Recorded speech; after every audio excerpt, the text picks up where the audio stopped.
We arrived to the Chocolate Hills, Bohol.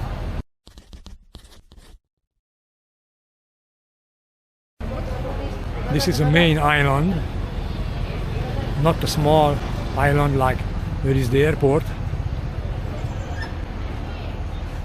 And apparently all the information here, there is no explanation why these hills are here and how nature created, why they are almost the same. When it's a dry season, they brown, that's why they call it Chocolate Hill. But now it's rainy season, end of the rainy season, and they green. However, is on the back, I'm not sure you're able to see in the camera, some of them of the top is getting brown. Many of them.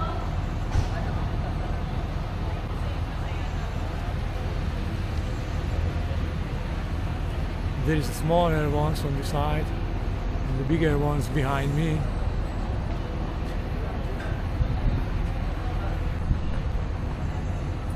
The smaller one on that side. Some of them on the way back. Some is not working my favor again, but usually on the way back, on top of the hills, they're getting brown. On this side, they're totally green. Let's talk a little more about the chocolate hills. Unfortunately, they are not made from chocolate. Chocolate is the name, but no, you can't eat them. I saw one kid, he checked it. The entry fee is around 100 pesos per person. For that, you get stairs, suite, and view. But hey, the view worth it. If you book a tour, double check if the fee included.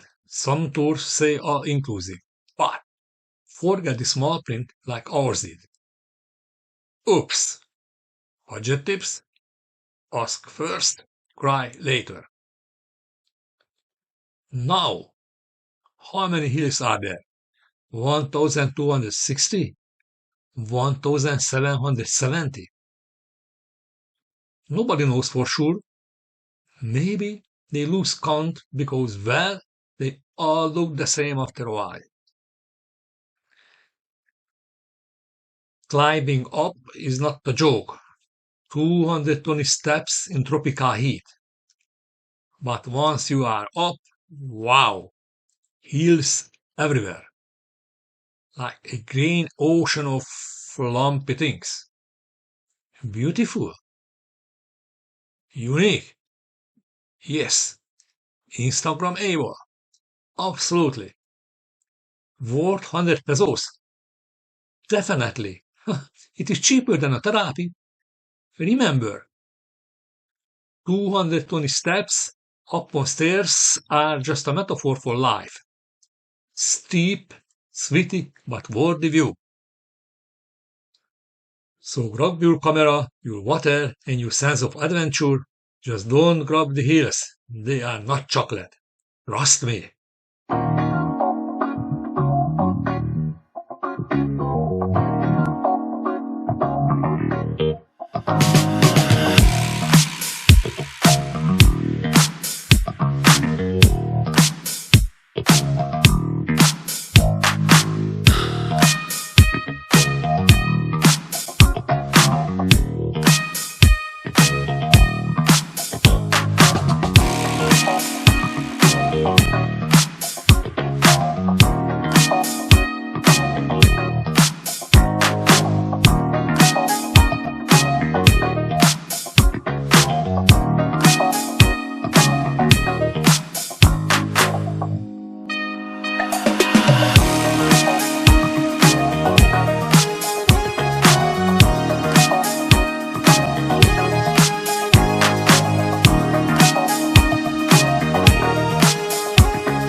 Hungriot, the Canadian travel vlogger. Enjoyed this video? Then please subscribe, like, and share. Hit the notification bell too so you won't miss out on his upcoming videos.